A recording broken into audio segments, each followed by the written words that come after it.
All right. Hello, everyone. This is Trip, and I'm here with Dr. Andrew Root.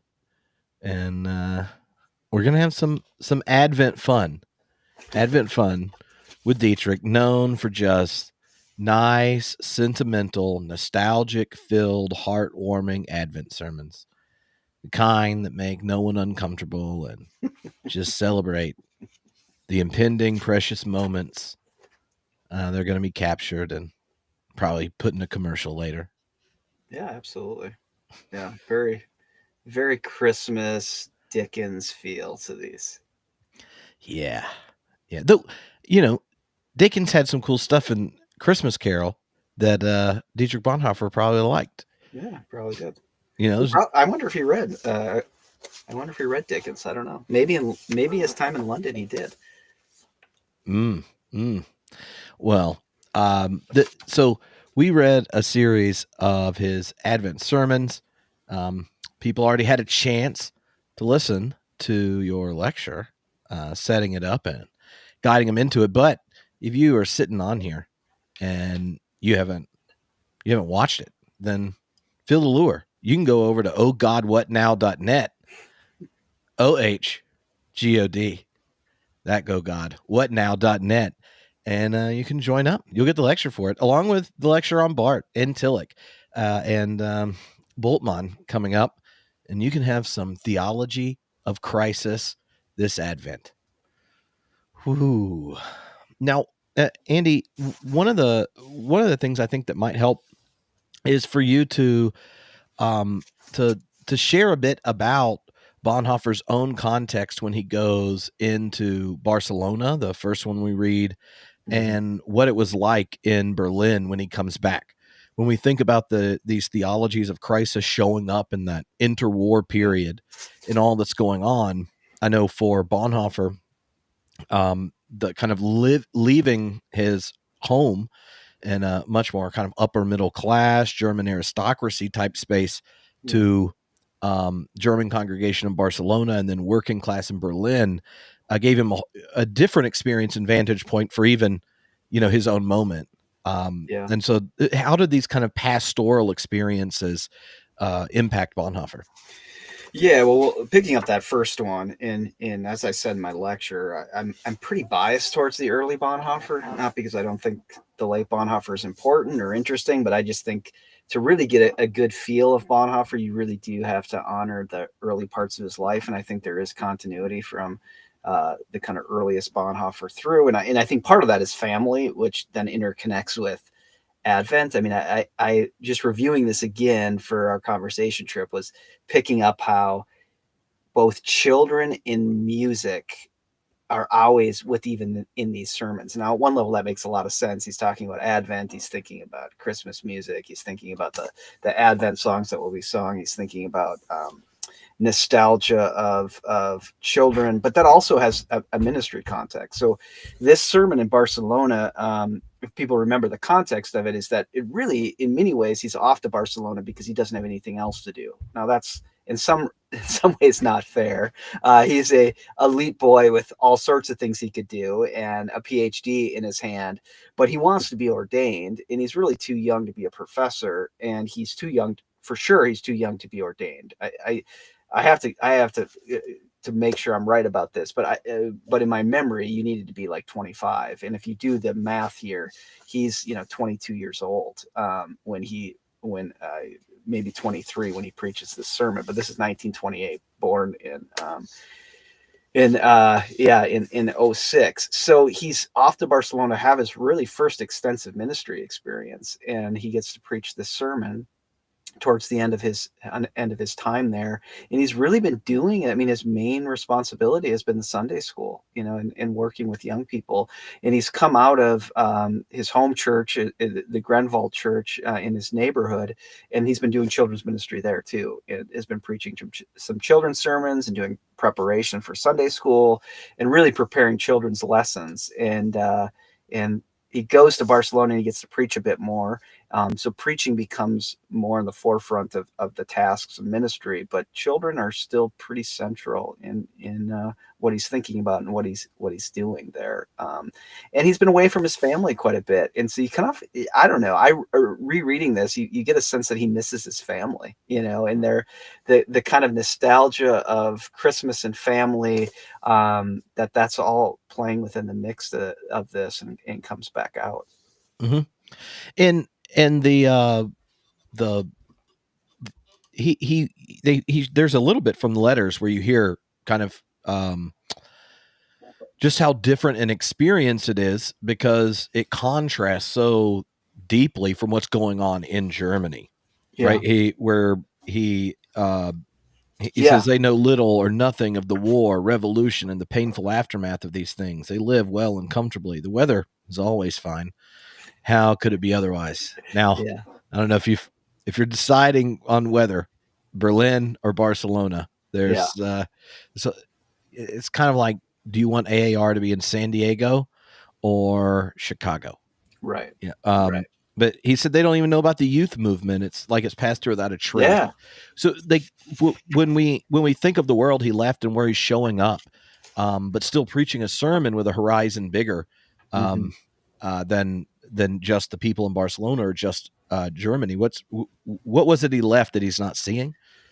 Yeah, well, I mean, I think we're headed right at this time. The economic crisis is starting to occur, and remember, even in the Bonhoeffer family, they've experienced tragedy themselves. So, about a decade earlier, they lost a son in the Great War, in World War I, and the what Dietrich is leaving is a time of the Weimar Republic that is up and down. And I think he's a kind of young person at this time, a young adult that is very aware of what's happening, and but it's much more existential. So there's a certain sense of everyone's trying to figure out what it means, and especially young people, what it means to have been of the generation of this great war.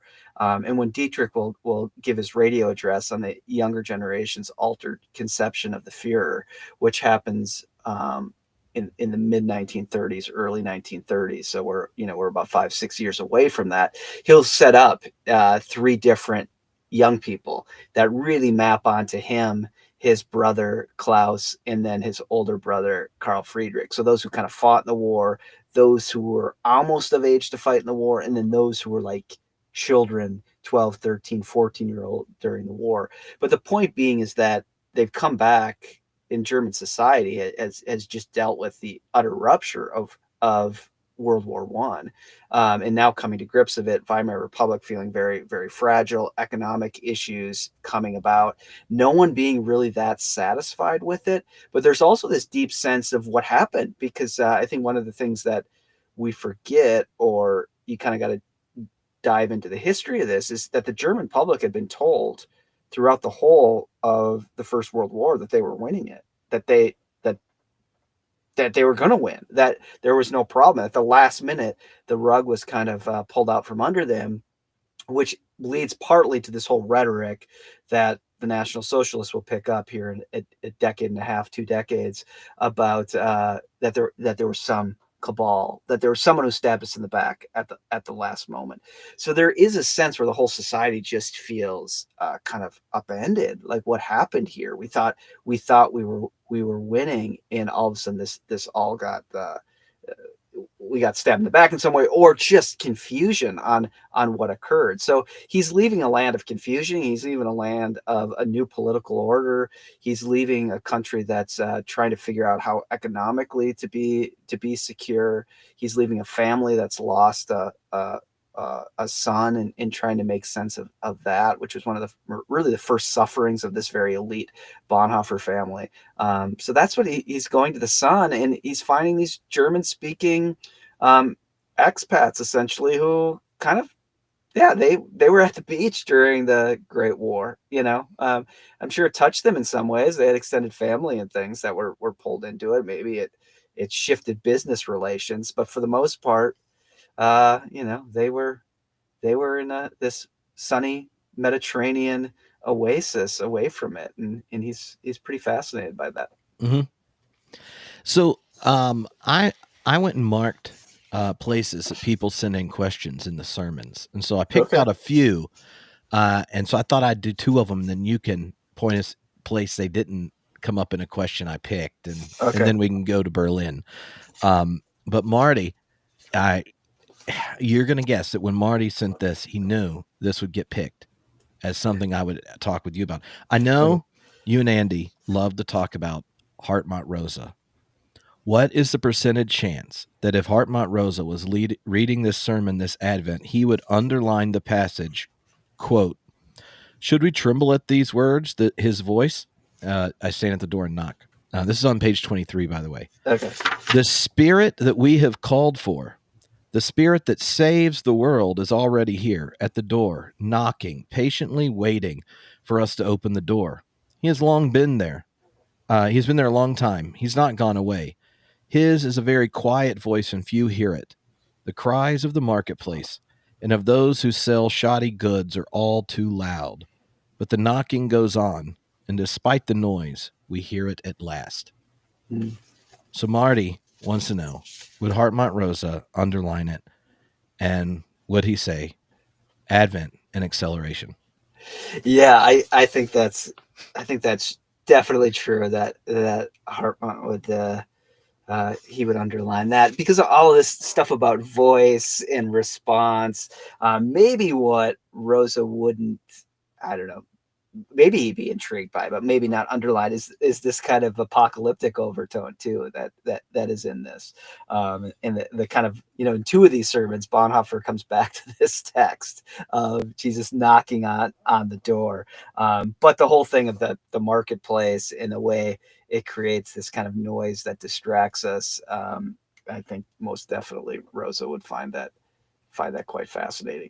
This he could have used this to in a footnote or maybe in the text of his lecture, "Why Democracy Needs Religion." Like this would have been a good block quote for that book. Yeah, and one of the reasons that that passage even stuck out to me is the way in which the Advent season turns into a period of Christmas sentimentalization, Yeah, um, is the the kind of commodification of sentimentality and nostalgia. It's turning the act of waiting and anticipation into an act of accumulation. yeah, And in one part, it's accumulating what we're purchasing, but in a stronger sense, it's accumulating a whole set of desires that get yeah, resolved with the perfect possession and the perfect kind of gifting. And you can see that along even more intensely in like even the way we manage calendars and such that the Advent season and things is um, it's its power is neutered by our sentimentality hmm, and incorporating the celebration into habits of desire and consumption, yeah. and that you see it here. It's also something that Karl Barth opened with last week at the beginning of one of his Christmas sermons. Is how we do that to the Christmas message. Yeah, I mean, it is amazing. I mean, there's maybe we'll point out a couple other parts as we go that you see these kind of cultural critiques that come up that he talks about modernity and our time and what this does to us that at one level I would not have expected to see here because back to Rosa, the kind of tradition that Rosa's drawing from is this kind of deep sense of critical theory that really comes out of World War II at the end of World War II, and I'm even thinking of like Zygmunt Bauman and all his work at the the last couple decades of the 20th century, and Bauman making this assertion that one of the objectives of modernity is to take all waiting out of wanting, like that becomes part of the objective of the market is that you don't have to wait for what you want, and that's a selling point here, and that is a very different kind of waiting. We just passed the big consumer holiday of Black Friday, and there is a waiting in Black Friday, but it's a kind of anticipatory waiting that's like wait for it, wait for it, wait for it, and then there's a release towards this very malformed desire for these things, a cheap TV or something, or a very cheap crock pot, or I don't know, some cheap good.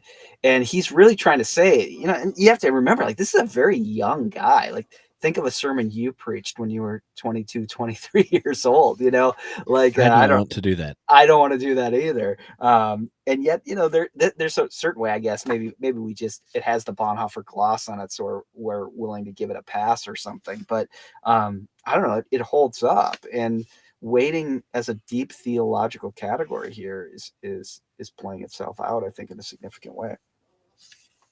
So the other passage that came up in one of the questions that I definitely wanted to get to in this one is it's at the bottom of 26, and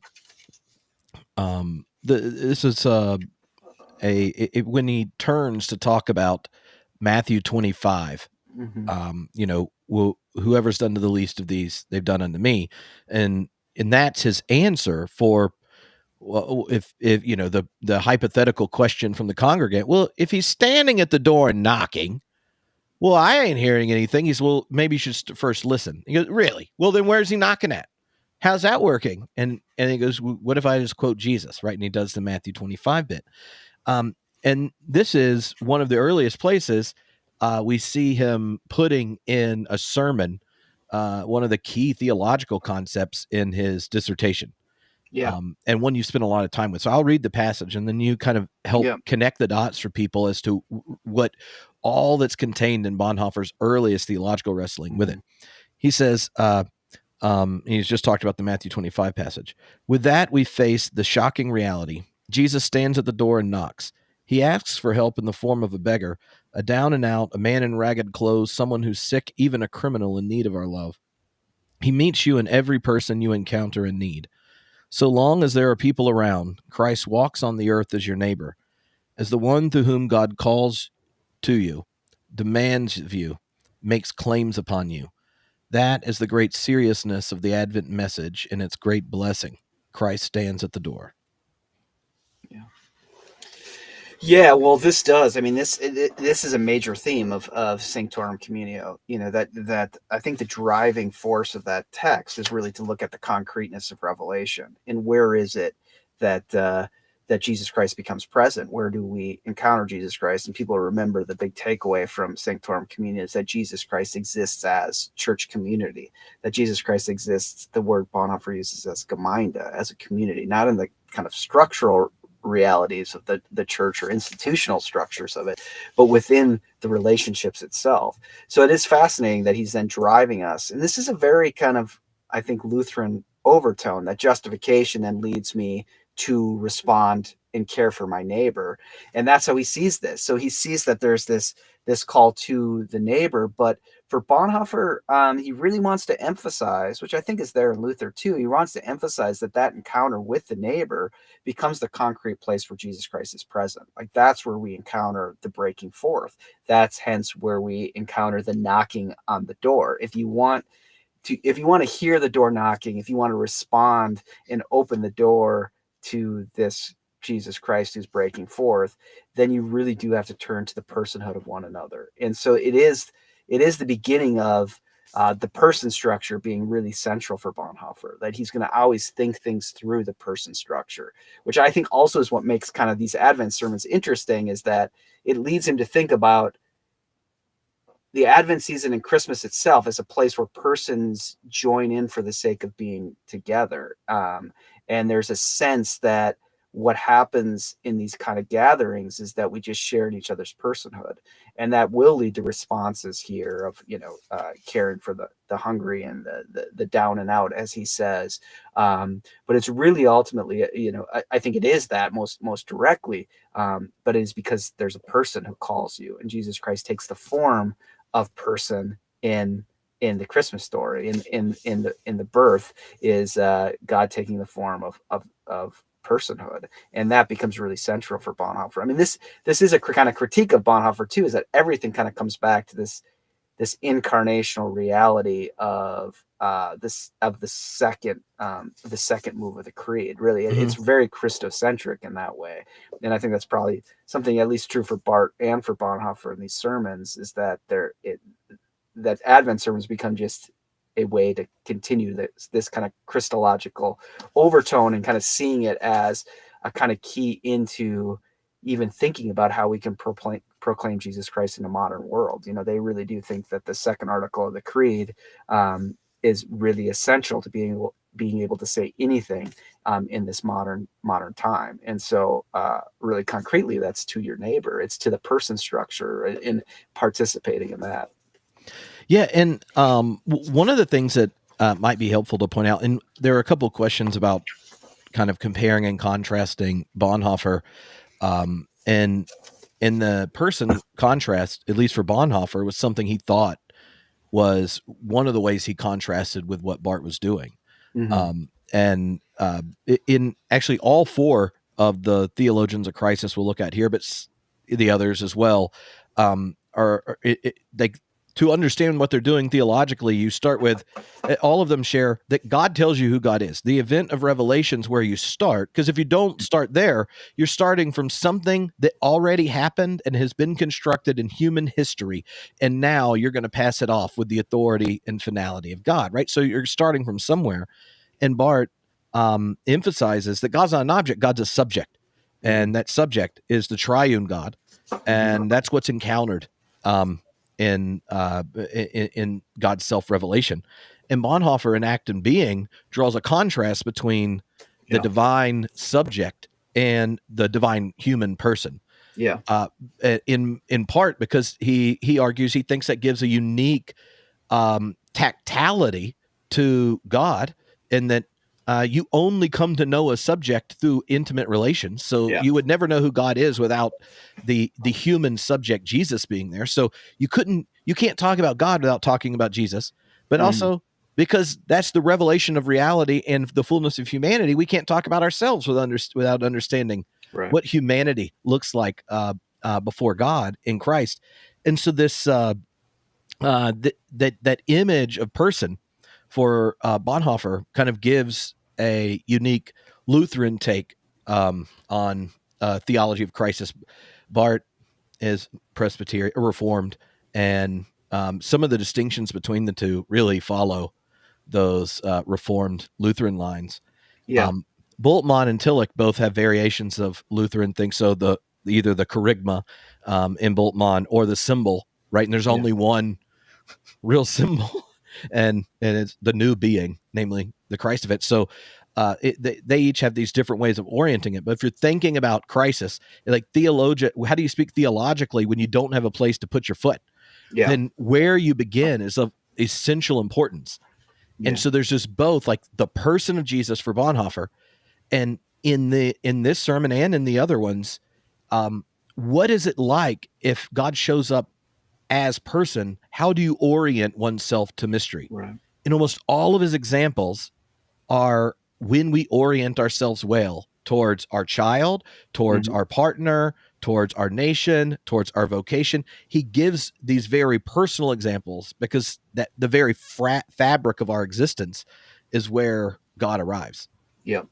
Yeah, I mean, this is the kind of sociality that he thinks is just so essential, and that is the critique of Barth in Act and Being, that he does agree with Barth's actualism, that the only God we can know is the God who reveals God's self, which Barth is actually in many ways taking from Luther.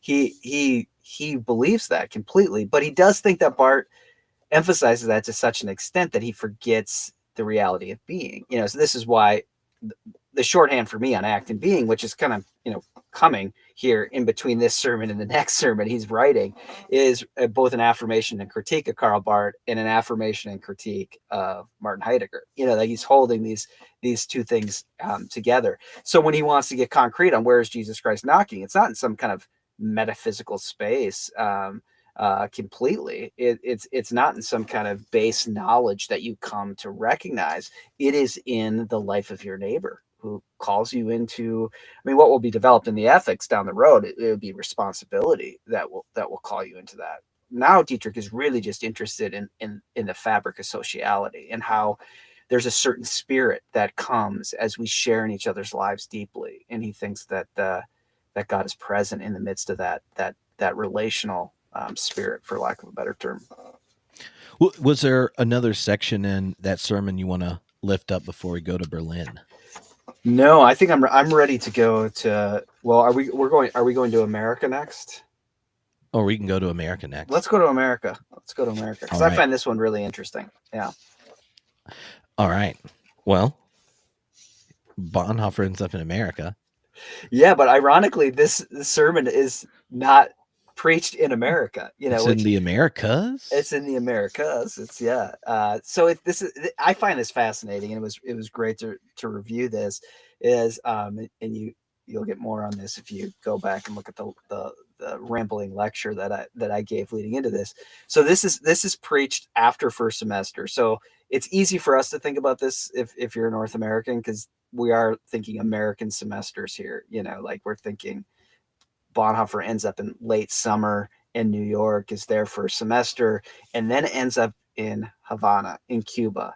And we don't have to go into this too far, but Cuba's a very different place at this time in the 1930s, early 1930s, and Cuba will be during the Bay of Pigs or the Cuban Missile Crisis. It's a very different place. There hasn't been the kind of communist takeover of it, and it really is a kind of party place, I guess. I mean, there's a sense where it's connected to the States in some ways. I mean, there's movement back and forth.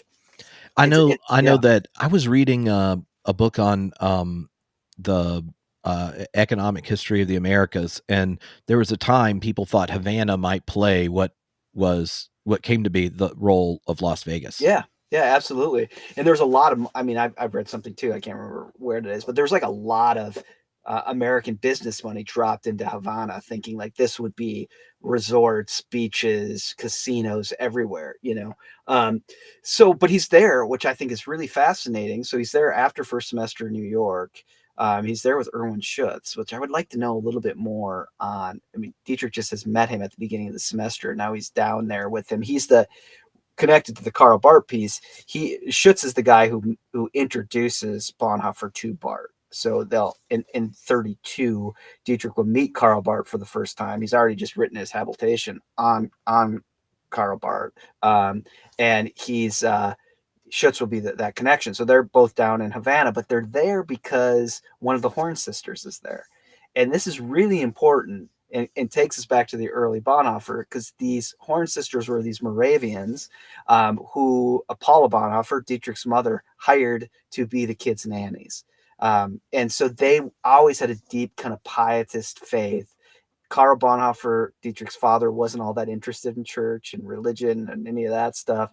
I mean, sometimes it's overblown how much of an atheist he was, but just for him, as a psychiatrist, whatever religion was, he didn't really think it had that much important purchase in people's lives. But it was part of Paula's family, and it was important for her that her kids knew the Bible and things like that. So Karl got to determine how often the family would go to church in a very kind of chauvinistic, early 20th century, late 19th century way. But Paula got to determine who educated the children, how they were educated, who cared for them day by day, hour by hour. And so she made sure these Horn sisters or people with a deep kind of pietist overtone would be part of her kids' lives. And particularly for the younger Bonhoeffer children, for Dietrich and his two sisters, his twin sister Sabine and his younger sister Susanna, the Horn sisters were really important. And, they had very intimate relationships with them. And so now one of these Horn sisters is down in Havana. And so Dietrich goes down and he gets invited to preach a sermon down there. The person who wrote this book doesn't give us any background, and I'm not sure we have any on why he shows up in Havana. They're like, preach a sermon. But I suppose German PhD, German with a habilitation, qualified to be a German professor, is down there. They ask him to preach a sermon. And I don't know where you want to go with talking about this sermon trip. I don't find it one of the best sermons that Bonhoeffer ever wrote.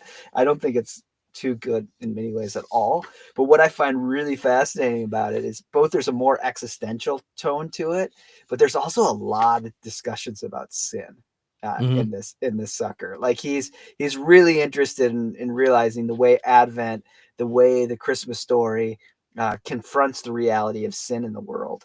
And I do think that has something to do with the first semester at Union. in that he's in these classes. He talks about Karl Barth. He talks about sin, and all students laugh at him and think like this is antiquated religious language that we've all outgrown. And now there's this weird German guy who wants to talk about sin and the resurrection, the bodily resurrection, and things like that. And so I wonder if this is a little bit like, letting off steam. He's letting off steam, and it's been the frustration with his fellow students in classes for this semester.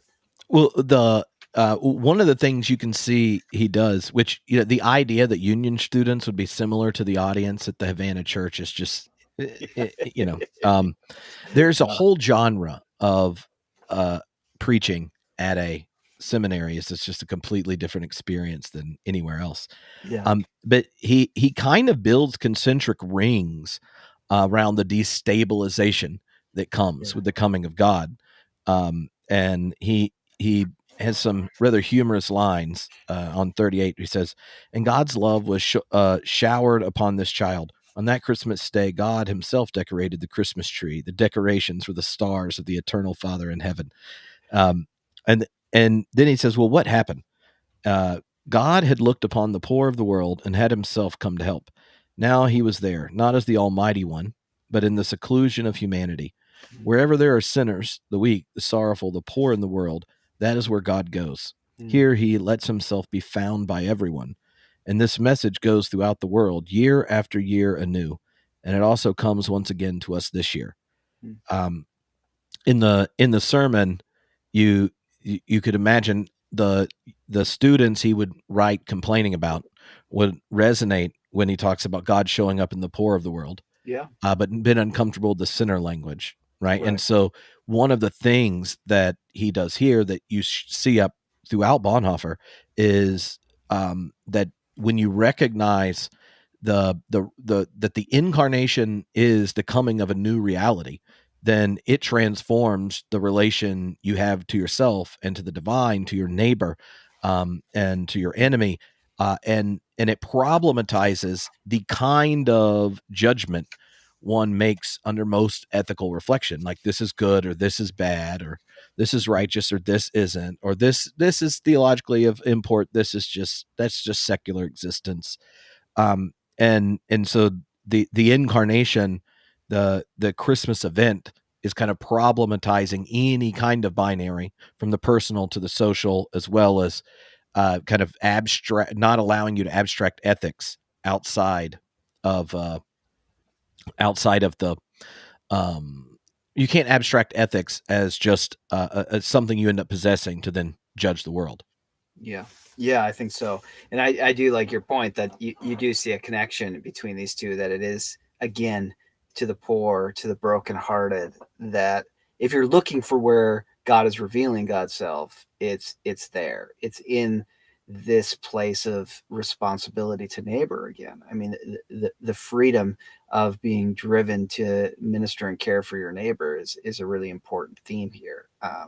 But for Dietrich, that doesn't exclude, so I do think you're really right that there's a certain sense of the way union has impacted him is playing out here. And we have to review a little bit of his class offerings, but I'm pretty sure the next semester when he goes back, he's taking mainly practical theology classes on like societal engagement and kind of thinking of like actual things you can do to relieve poverty and all of that kind of direct pragmatist work that was going on, both philosophically pragmatist as well as just kind of pragmatic work going on that Union was known for, especially coming out of the social gospel. Dietrich was very interested in that. I mean, in some ways, one read of that is he takes all kind of dogmatic classes for a semester and is like, this is crap. I'm just going to get what I can get, which is the engaging ministerial stuff in the next semester. That's probably more of a reductive read, but I think a more positive one is that he is seeing that there's a kind of genius here and a certain kind of, well, it's the move from the phraseological to the real that really then ends up happening in Harlem. And, we've talked a great deal about in other podcasts and conversations, Trip, that there's a certain kind of move that's happening here, that he's trying to get to the real. I mean, even the overly flowering language about Christmas trees and stars and, things that you're like, oh my gosh, this is terrible. He's trying to get to something lived in concrete in a certain way, and it is, these first two sermons are really fascinating to think about them being preached away from home, and away from Berlin, and away from the celebrations of him, Dietrich himself, often being the one playing piano at Christmas Day, and the family being together and singing, and younger nieces and nephews there and things like that. All the kind of allure for the Christmas season, he's away from that. So there's a little bit of a longing that leads to a little nostalgia there too, I think. Yeah, and I would remember the revolution in Cuba happened and it was inspired by the deep resentment of class alienation in Cuba. Yeah. I mean, there's a reason that Cubans themselves revolt, and it's because so much of their wealth was being extracted by Europeans and Americans. Right. And so the use of the kind of justice and material analysis of the incarnation language is being preached at a church, probably mostly of Germans or in English. They know Yeah. German or English, which means they are not the working poor of Havana. Right. And so like to interject that kind of God showing up in the face of the other, and saying it so so directly, like, well, if you want to know where God is, God already told you. Yeah. Right. Right. And they probably work for you. Right. And you're here extracting wealth and making your fortune. Yeah. And again, I don't know why. You can get away with that easier if you're a guest preacher. You can. Yeah. And you're gonna be heading back to Miami and taking the Yeah. train up to New York City. You can get out. I don't know how the Horn sister feels about this. I don't know how Miss Horn feels about Dietrich dropping these sermon bombs and then jumping a boat back to Florida. But yeah, there it is. Okay, so we're gonna go to Berlin. Yeah, let's go to Berlin. Now, I'd love for you to set it up, and if people are hearing you talk about Bonhoeffer and his experience in Berlin, they can all come hang out with us in Berlin this summer. Yeah.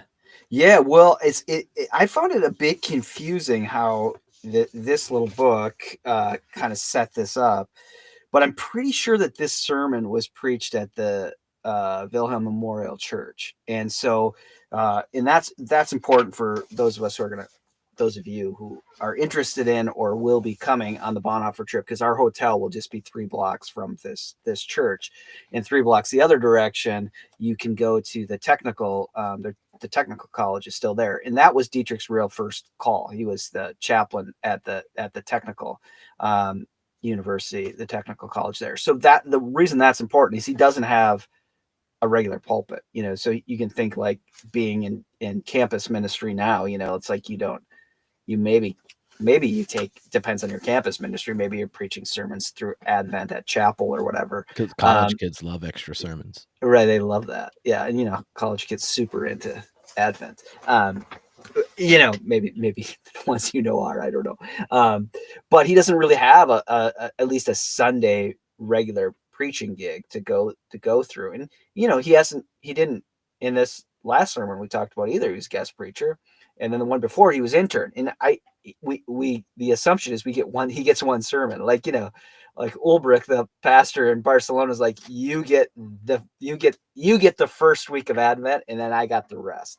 And we know there was some tension around their preaching. So that's my guess, is that he got the one sermon. So now he gets invited to give this sermon, and I think it's the first week of Advent too. Do I have that right? I think it is. Pretty close. So Dietrich keeps getting let in as guest preacher to do first week of Advent. But yeah, I mean, this is a time where now Berlin is, well, it's heating up. Like, things are starting to really get quite hot. And if you were really interested in this, and if you come to the class with us, I'll suggest this to you too, is if you want to watch a great show, Babylon Berlin, which is I don't know if it's on Netflix anymore. Someone told me they had pulled it off Netflix, but it was a like a Sky Productions out of the UK and in a Berlin or a German production company. It's just this really great show about Berlin in this period and right around this year.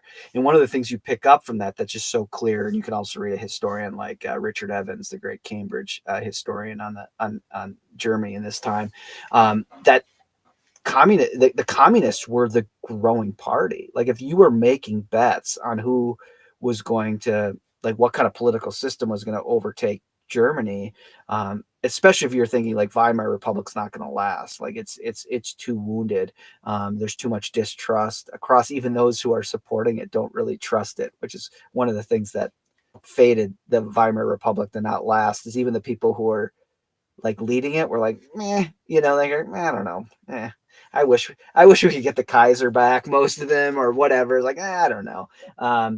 Yeah, that people would have picked that it would have been in communism, like especially in the east side of Berlin. Now, this sermon's being preached in the West, in what would become after World War II, the west part of Germany, but in the eastern parts of the city, particularly, but even spreading into some communities in the West, communism was yeah, the communism looked like that was the winning perspective. So you get in this sermon a lot of talk about ideology, because there is now National Socialism is popping up, but there's all this communist. There's just ideology everywhere, and this is really the first place, or one of the first places at least, where we get Bonhoeffer's sense that he's skeptical of ideology, that he does not think commitment to ideology can lead to an impulse towards faithful ethical action, particularly for those who claim the crucified Christ, those who claim that God has been crucified and is revealed in the person of Jesus Christ,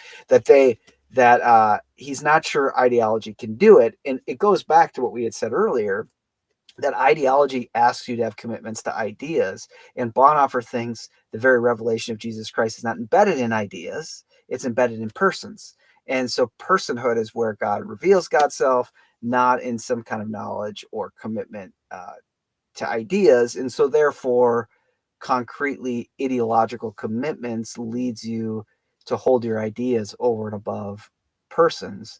And he's concerned about this, and we'll talk about this in ethics quite a bit, about his not disdain isn't the right word, but his very deep unease about ideology. And we get that echo from Cost of Discipleship as well, where cheap grace is an idea, as an ideology, essentially. And costly grace is the very person of Jesus Christ, who calls you, who stands. He doesn't necessarily use this language in the Cost of Discipleship, but essentially, going back to these sermons, who stands at the door and knocks. That's the person who knocks, as Jesus Christ is the one that calls you into faithfulness. So here's this sermon in this church that you can visit it now. You can't get into it. There's a little museum on the bottom because it's been bombed out, and it's now called the Broken Tooth. But that's where Bonhoeffer, as I understand it, preaches this sermon. Mm-hmm. Yeah, maybe we can look at that. The passage where he first kind of describes the way ideology is functioning in the in the moment. It's on page 48. He says, we live in a time of ideology. Seldom, if ever, has there been a time so dominated by them. We've been disturbed and torn apart as never before. How we dress, how we eat, how we exercise, and whether or not we tweet them, all have become ideological questions. Rarely have we become so bound by them, so doctrinaire, intolerant as now. Naturally, we can laugh at this strange behavior, ignore it, or put it behind us, but it is too serious for that. It really is evident that people are not sure why they are behaving in this odd fashion. In a few sentences below, he says, people of today have not grown. Technology and commerce have become a law unto themselves, which threatens to destroy the human person. Mm-hmm. Yeah.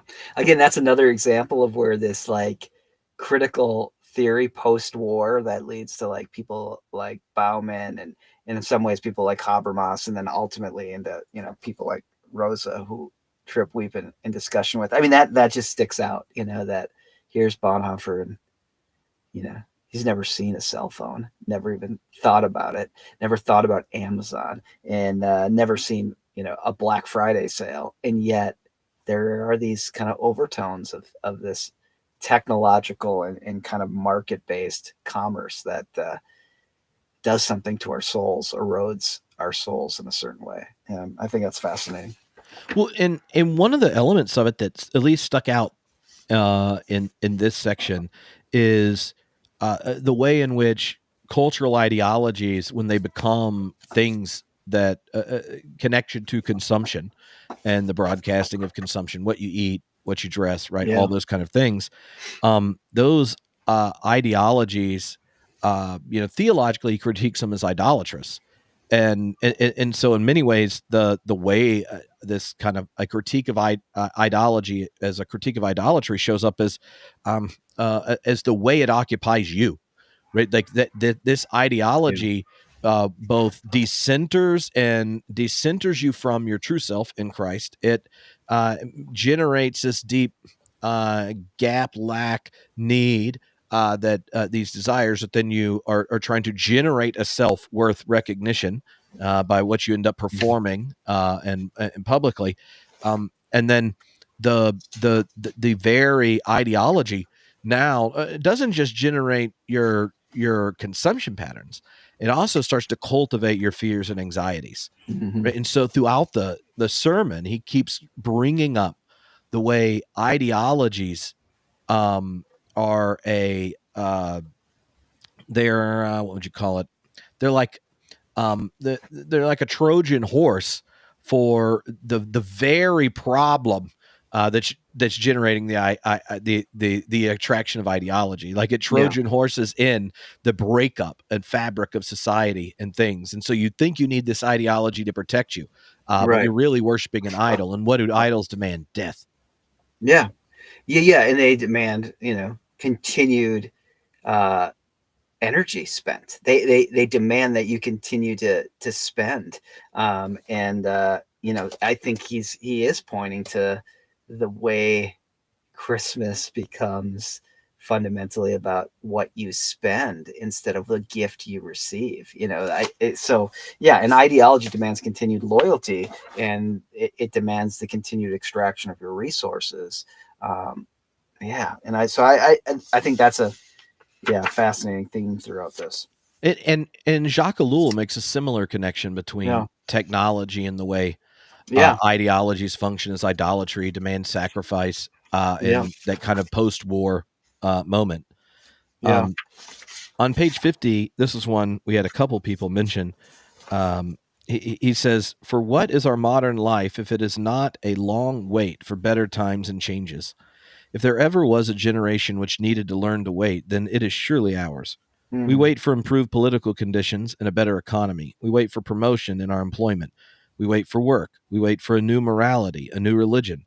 But in all these things, we wait anxiously. For who knows if what we are waiting for will ever come, or if perhaps something quite different will come. And because we don't know, we must be prepared for disappointments. And for this reason, we must not lose our balance. We must stand firm. But in our waiting, there always lingers a certain amount of resignation." Um, it, there were a couple questions about what kind of anxiety Bonhoeffer's trying to address and how it showed up in his own context, because the solution is this eschatological shape of waiting. So can you kind of describe like what the orientation is when there's a of this kind of anxious waiting that's intensified in modernity, and what the Advent or eschatological type of waiting, how they contrast? Yeah, I mean, especially as he references like waiting for a political order and waiting for an improved economy. I mean, I think that those are really fascinating, and so hyperinflation is on its way. The economy has been in a bad place, but just think this is this is this is preaching what, 32, is that what we saw? So so this is 31. This is November 31. Yeah, the end of 31.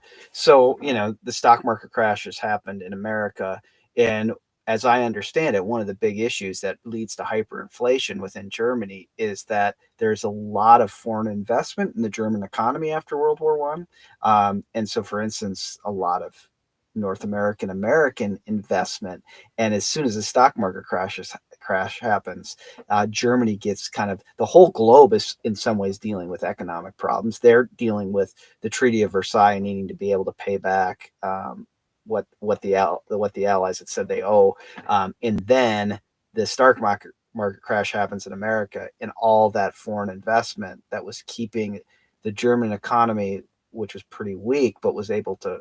I mean, the inflation was there, but it wasn't hyperinflation. That happens then after that. So he's in the midst of this hyperinflation occurring, and I don't have the exact correlations in time, but I mean, one of the things that amazes me is the Bonhoeffer family was a fairly, well, they were rich. I mean, I think we sometimes call them middle class because they were not aristocrats. I mean, Paula Bonhoeffer was an aristocrat, came from at least a heritage of aristocrats, but Karl Bonhoeffer was a kind of quote unquote academic self-made person, if that's even a right way to say it. But they were rich. I mean, they had a chauffeur, they had a cook, they had multiple nannies and governesses, as we've said. And one of the stories that I think Bethke tells is that in the midst of the hyperinflation, the Bonhoeffer parents cash in their life insurance, and they're able to get like a little small carton of strawberries. Like, that's for this, very wealthy people, that's all it was worth. The inflation was so awful. And Richard Evans will talk about, you if you went to a cafe and you had to pay, a couple million Deutschmarks with the inflation. If you stayed too long, it could go to 4 million. Like the price could double if you stayed at this cafe for 45 minutes. So whether right now we're in the heart of that or not, it's coming. And so Dietrich is really feeling that. And these people moving towards Christmas are feeling this deep sense of economic issues, right there. And then of course, like we just in some ways live through this, is that people feel economically stressed, and they start to think about different political orders. They start to think that is what we need to be okay. And it is fascinating that Dietrich is actually calling us to wait. And I don't know. I mean, it would be fascinating to know how people responded to this. But I think in our cultural context, one of the things that people hate more than anything is to tell them to wait, especially wait when they're anxious. And so the anxiety here is a big one. I think where it might be a little bit different is, for us, politics has become so much about our own identities in some ways. And for Bonhoeffer at this time, it's really more about these big, large kind of ideological structures in the economy coming undone, and people who have privilege and things worrying that if a communist revolution occurs, they'll lose everything. They'll lose their property. They'll be, this will happen to them, and others worrying that if something doesn't happen, I mean, there's so much unemployment, and in the eastern side of Berlin, I mean, there you can see the poverty everywhere, and the unemployment level is so high, that this all makes its way into the sermon. And when you're in the midst of starving or feeling like your whole society's coming undone, to say the answer to this is waiting, and waiting for something outside to break forth and bring hope. Yeah, I mean, it could be perceived as very offensive, and yet this is the gospel he wants to preach. Yeah, it is um uh, the form of Advent, or kind of a eschatologically shaped waiting, um is offensive if you're only hearing the conclusion of what it looks like without kind of shifting the direction in which you look. Yeah. This is something um, that Barth and Bonhoeffer both talk about, and I know it'll come up again next week. Um, that the like when Tillich even talks about, chronos, time, and kairos, like that Mm-hmm. that there's this question of temporality around hope. And if hope is something that's legitimated by all the history in the past that you're inheriting, and now it's building to something, and that something is going to legitimate everything that came before it. Mm-hmm. That means that the very history you're in and where you're standing is a building block for the arrival. And so part of the theologians of crisis, one of the things they all echo in different ways is that, like, the kingdom of God is God's. Or when the angels announce, they say, "Don't fear," not because you're going to get to build the kingdom, but because salvation's come to you and it's come to all. There's this kind of reorientation where now hopeful the hopeful orientation is towards the coming of God. And so Advent puts us towards the second coming, oriented towards a hope that we know has already been given. And so when he opens up that sermon, he says, but the strange fact is this: he sees humankind already taken up within God's peace, already quite free from strife, sin, and death. Those overcome by the Spirit, Jesus sees as already under the rule of the kingdom, and they are blessed. Mm-hmm. And then towards the bottom, he says, that is seeing humanity in perspective of God's future, in which suffering, struggle, dying in human history reveals himself as the first and the last, to whom victory belongs, even from the beginning. Yeah. And I think that if the assumption underneath, if you hear that and think he's now dismissing material reality because we don't have to care about it, then you mishear what he's saying. He's going, no, namely that the world's future was revealed in God taking up all of the shit of existence, material existence, being born in Christ, and claiming all creation for the divine life. Well, if you get that, then you orient differently, but you recognize the promise that there actually is no space in which the coming of God, leaves out. Yeah, and there's, it would be interesting. I think it's probably outside this series, but for Barth as well as for Bonhoeffer, we know that the Blumhardts, the father and son, were very significant to Barth. We know that Bonhoeffer had Blumhardt books in his library, and there's maybe a footnote or two to the Blumhardts. But there's a deep sense of waiting in their kind of construal of things, in their own pastoral theology of what it means to wait is to anticipate God's coming forth. And then that becomes dialectical. And I think that's a really important piece, which when we get to the sermons in London, especially as Bonhoeffer preaches the Magnificat, there's a dialectic at play. So, it's not an escape from the world in any way. It's a going down deeper into this brokenness, these experiences of death, and proclaiming and anticipating and awaiting that God is going to move here, that God is going to take what is dead and bring life out of it, which is, why Advent is this kind of movement into darkness, because the light is going to break forth in the darkness. That's inherent in this sermon, I think. Okay, before we get to London, I would love to hear what you think of his use of the child saying out loud what he could not understand all the adults around him weren't saying. Like, he tells the story, of adults just having a nice little argument, and whatever the tense part of it is, it's unspoken, just doesn't get said, and then the kid just kind of says it, and everyone's like, you haven't learned, we don't talk about that here. I know for you, in your own book, looking at the role of children and youth is a key insight to understand Bonhoeffer, and it shows up in the sermon. So, Yeah, and you can kind of see it, bouncing up in all these sermons that we're looking at. That again, if we think about the person, the idea for Bonhoeffer, like really concretely, this anthropology that we are persons, this theological anthropology that we are persons, he thinks is illustrated in the fact that we are children. And there's a certain sense for Bonhoeffer that Advent itself, he thinks Jesus Christ is the inventor. He preaches, or he doesn't preach this, it's a lecture he gives in Barcelona on Jesus Christ as the inventor of childhood. And in some ways, I think he thinks Jesus Christ is the inventor of childhood, and that all starts at Advent. That the child is welcomed in as utterly significant in the Christian story here, and that the child illustrates to us what kind of persons what kind of beings we are is probably the best way to say it.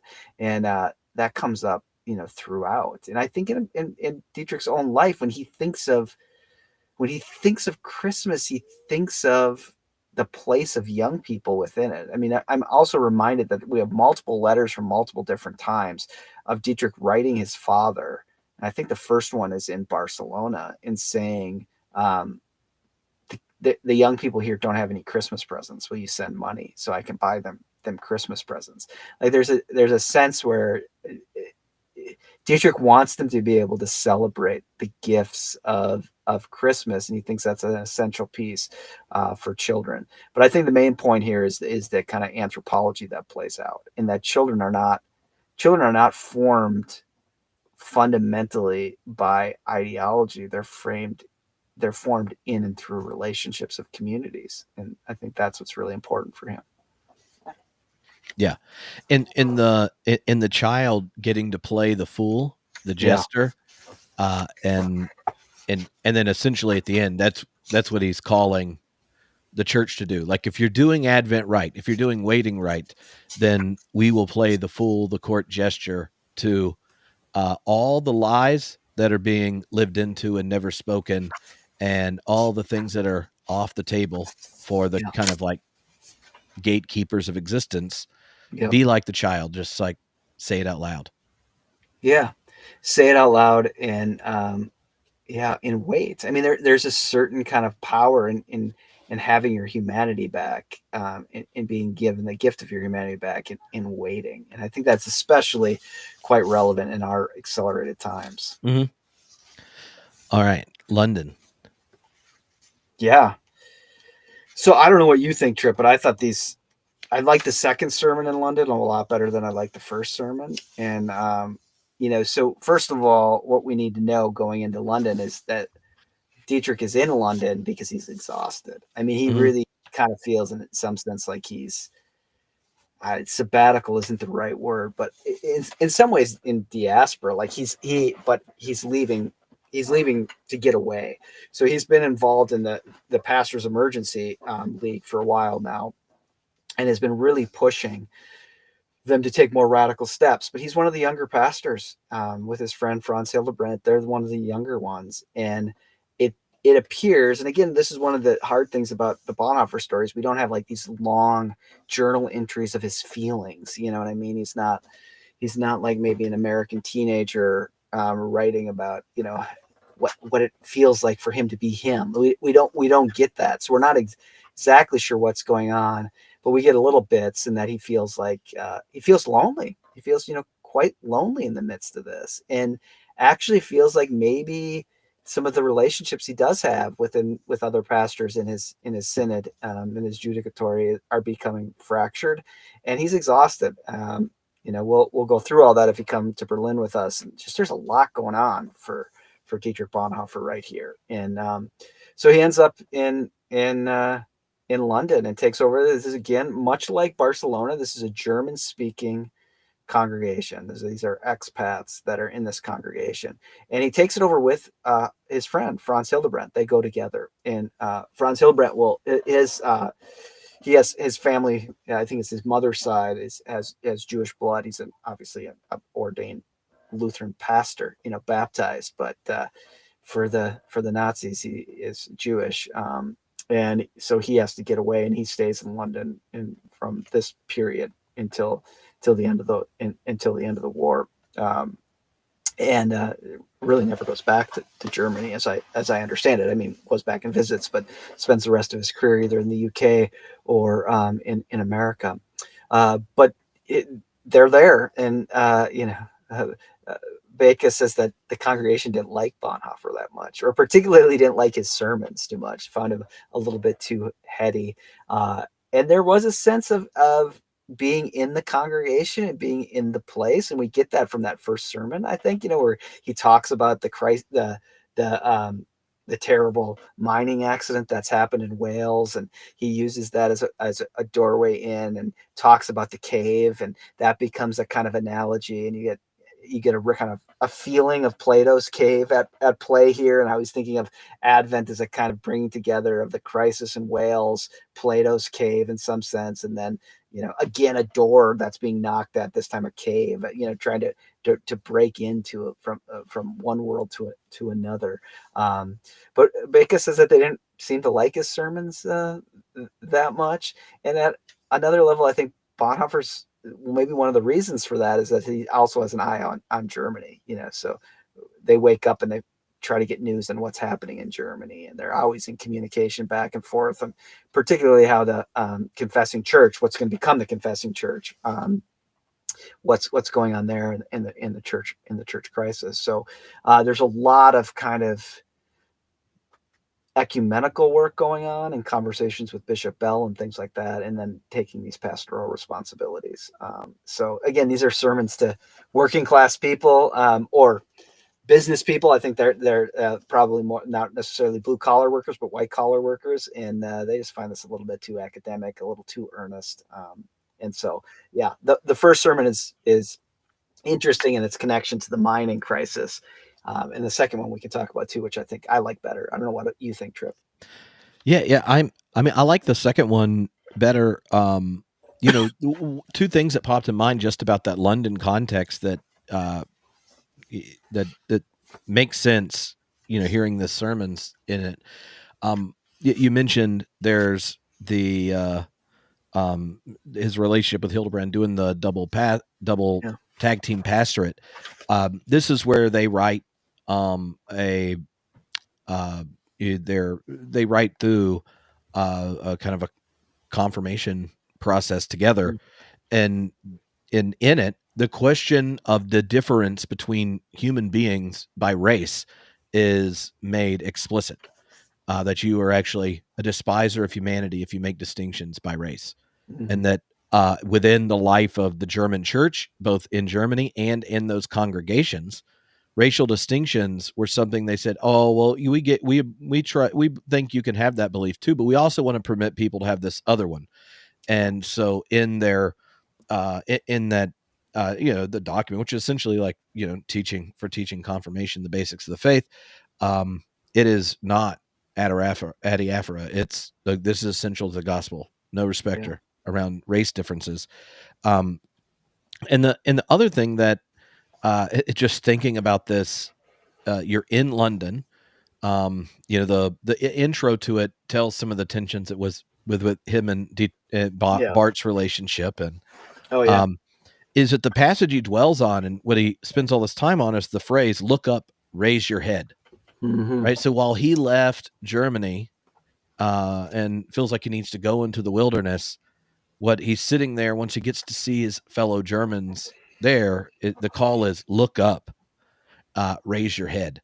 And you can just imagine this frustration that would get them to go, geez, he's a little serious all the time that when he's preaching. And now he's like, great, I got a great text here. I think I'm going to make it clear. Look up, raise your head.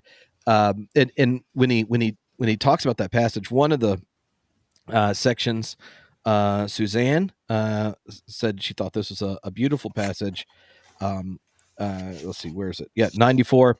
The two demands are made clear: look up and raise your head.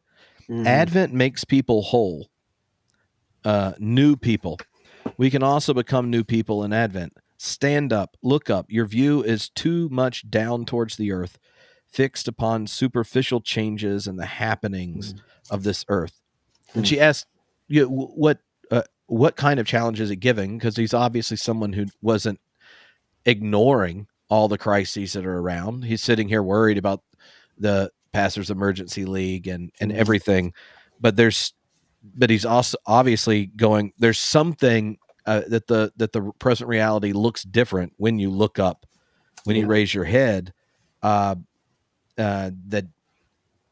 like, does that make sense? She was asking kind of like, he's not ignoring these things, and you could imagine saying, look up, raise your, just look to Christ. Don't worry about, but that's not how he's meaning it. No, and it does what it signals for me is what he'll then do in the next sermon around the Magnificat, where he thinks there is this sense of breaking in, look up, pay attention. and there's something really haunting about it too, because look up, pay attention. I mean, Germany's going to drop Yeah. a crap ton of bombs on London, like, and people are going to be looking up and ducking um, for a long time here as war breaks out into the early 1940s. But I think what he's getting at is look up and pay attention, because there's something hidden, that's something that demands an attentiveness from outside that's coming. And it is most relevant to the ways that we live. And it is the way Luther talks about what Mary is getting in the Magnificat, which is what is whole is going to be broken, and what is broken is going to be made whole. And those who are high are going to be pulled down, and those who are low are going to be lifted up. And so but what he wants to, I think, make really clear is it's God who's going to do this, that God is going to act in this way.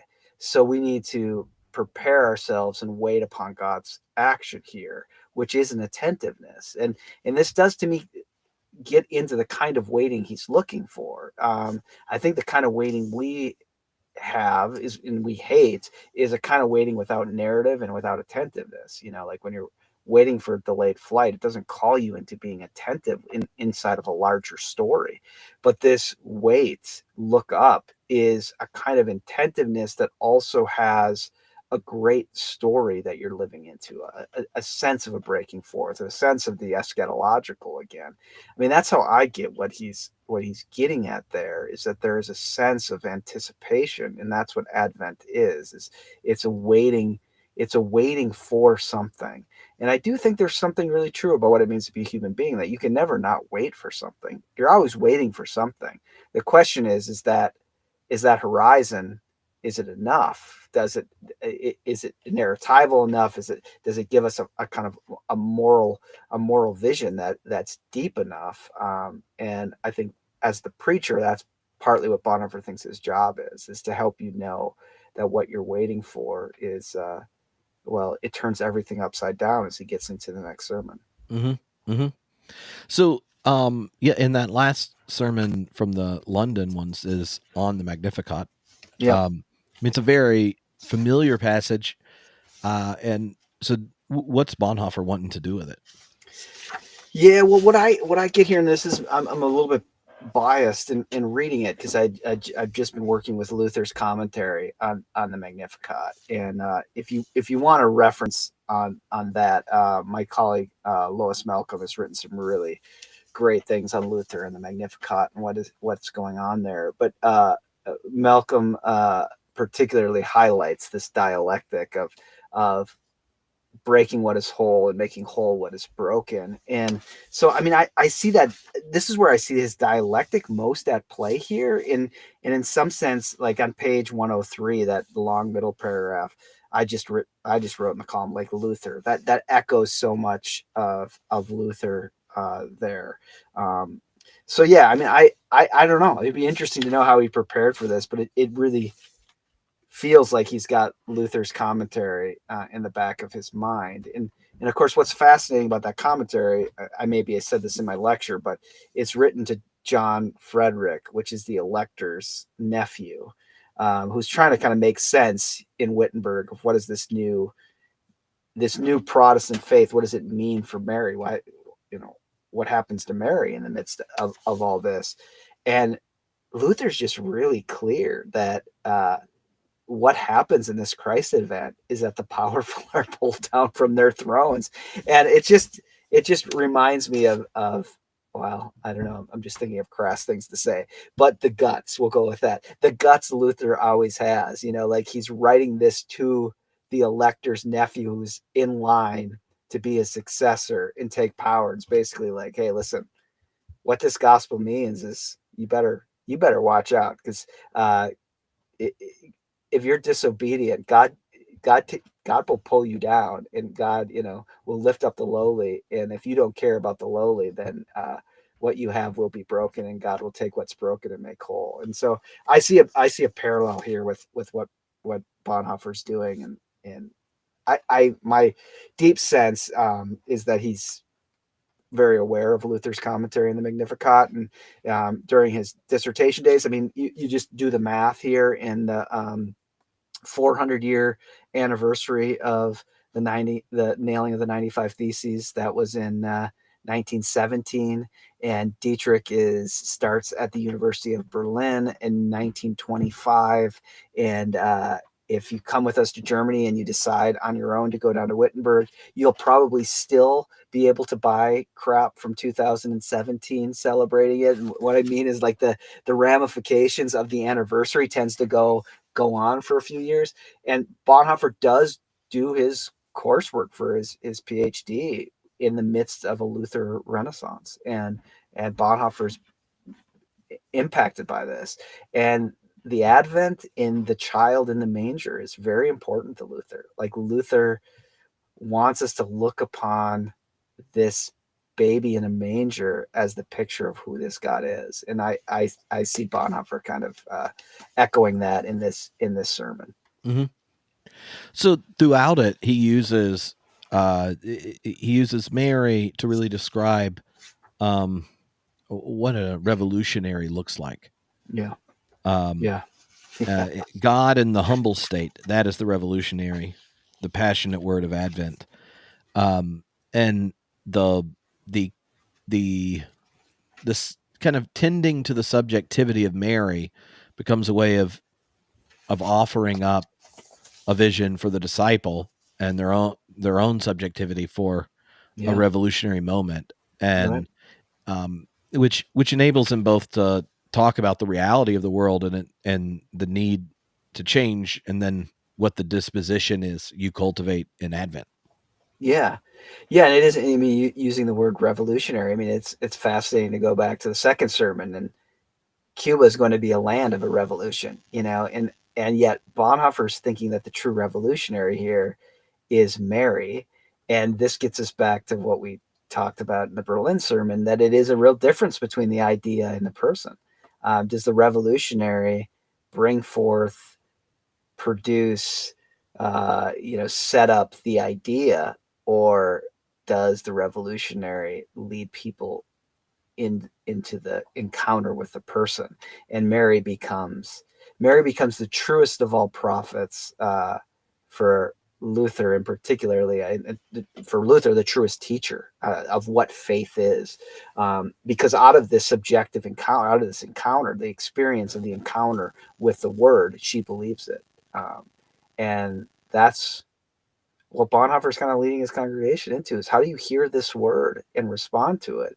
And there's a subjective reality, but this word of this event is what will change the world, and it will come not well. I mean, you also think the discourse that he's even reading in the newspaper is a very flamboyant, spit, crowd, production value, and Nuremberg, of the power of the leader, of the power of this ideological perspective. And yet Bonhoeffer saying it will be the humble one. It will be the mother who bears this child, in the relationality of one to another, that will do the most revolutionary thing, which is turn death into life, and bring forth salvation to the world. Yeah, and he even contrasts it, right? Like the temptation to make Mary the hero, then you give to her a kind of prestige she doesn't have. So after describing the material context of Mary, then goes, Christ, the son of a poor working man's wife in the East End of London, Christ in the manger, right? Just like, if you aren't connecting the dots, let me help you out here. And he uses an image with the Magnificat, very similar to how Barth ended the sermon we looked at last week, where the angel makes the announcement to the shepherds, then the whole choir shows up, and then he goes, "It's not even your song, but if you listen to it, you can get caught up in the melody, right? And you start to participate."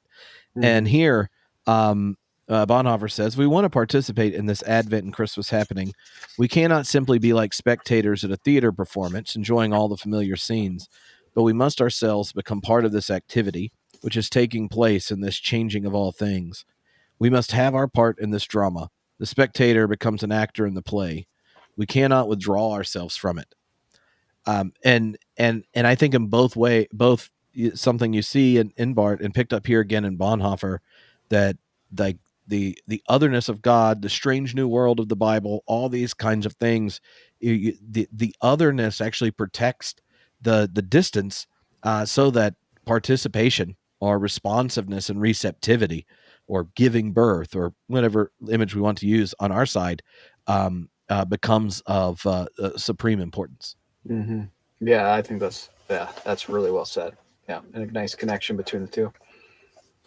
So there was one last place that got mentioned in a couple of the messages, and then if you have others, and it was on page 102, where he says, the the Christ child indicates to us where he is and who he is, and from this place judges all human pretensions of greatness, dethroning the rulers, devaluing the proud.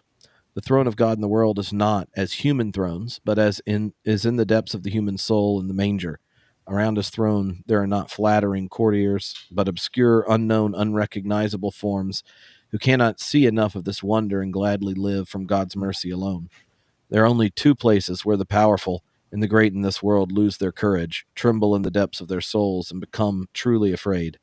These are the manger and the cross of Jesus Christ. Mm. No man of violence dares approach the manger. Even King Herod did not risk that. Hmm. Yeah, yeah, it is the fascinating dialectic between the manger and the cross that again is so, I think, that plays so much for Luther that Bonhoeffer is drawing on here. But yeah, um, beautiful kind of pieces here, I think. Well, in that dialectic, is a uh, he ends by problematizing the claim of powerful for violence. Mm-hmm. And when we think Yeah, of how much time he's spent thinking about the role of the state and the role of the church and the role of right. identities that call us to violence, be it the state, national militarism. He wrestled with in Barcelona, and then obviously it transforms in New York and comes back. The identity of Germany, of the identity of the church, and all these kinds of things. It's it it's to me one of the elements of that, is that the manger. Uh, it's not that powerful can't show up because the wise man did, Yeah. but Herod doesn't, and it's not that there weren't, you know, uh, when it goes to the cross, he'll regularly go like, who bears it and who builds it, Mm-hmm. Mm-hmm. and in both those places, there's a sense that wisdom of the powerful is recognizing who's king, and it's not Herod, and tending to the manger. And when it goes exercising power, it's bearing crosses, Mm. with and for others, and not building them, to Yeah. get the enemies there. And he's like, if you get that right, then I think Yeah. then you know what it'd be to be in the humble one who waits like Mary, or the jester, like profundity of speaking truth like a child, and this kind of thing. Yeah. Yeah, that would preach. I think that would be really helpful to people. That those moves that you just made, I think, are really significant. Yeah. Luther has that line on it where he said that in manger, cross, and empty tomb we see God's loving face, Yeah. and how he doesn't trust someone that doesn't see it in all three places.